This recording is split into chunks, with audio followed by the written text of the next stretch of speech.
So when we talk about spelling rules, a rule is a nice word that means it works every time, and we don't have that. We have spelling patterns, right? And I like to think of it more in terms of a key. You have a confusing,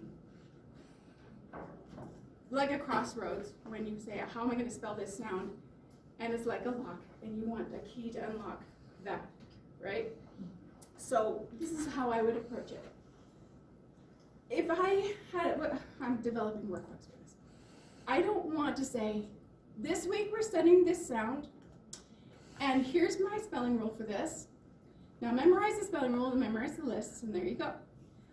I don't think that all of the learners are going to be served this way. Who of you have had students that are like analytical and decoding? They like to be able to discover the treasure themselves, right? So I want to be able to present this spelling information in an invitation format. Say, come and discover the pattern yourself. See if you can find the pattern yourself.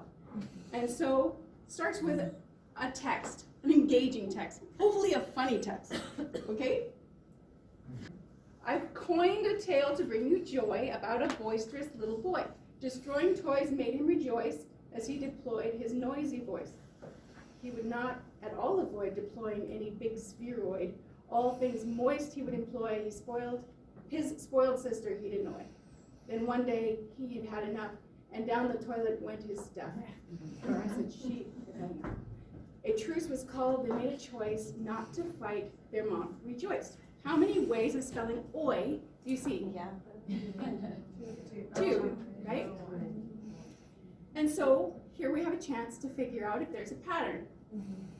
I would have students come to the whiteboard and write all the OY words over here, and I might have them write all the OI words over there, and then see what they can observe. Okay, I've listed them in columns. I'm going to add some more words so you can have a greater chance at seeing the pattern. Does anyone see a pattern yet? Let's think in terms of the questions we should ask when we're looking for a pattern. Is there stress? Stressed syllable? Does it make a difference in how this is spelled?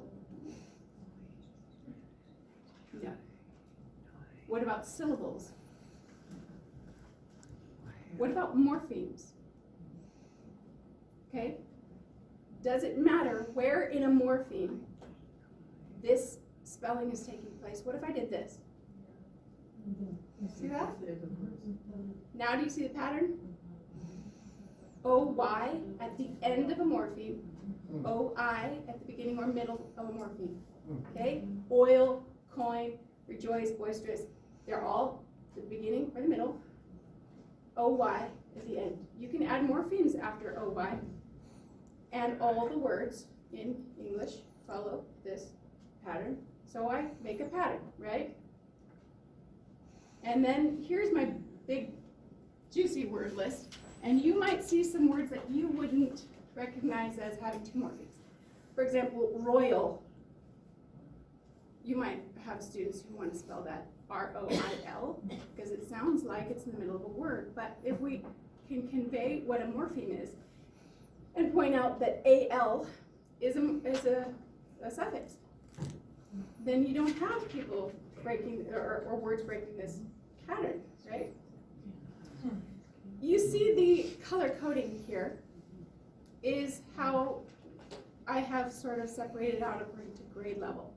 So at first, you might not want to say to a second grader, here's what a morpheme is, because the second grader's not ready for that. So you're going to just use the words, just the words. At the beginning of words, at the end of words, you can offer the information in terms of O-Y at the end of a word.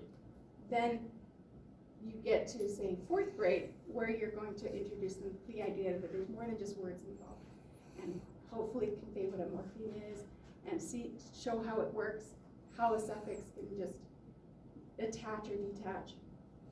Okay, here are the exceptions to that, and sort of just demonstrates that A-L or E-R or A-G-E, like voyage, you chop off those morphemes and you still have a pattern.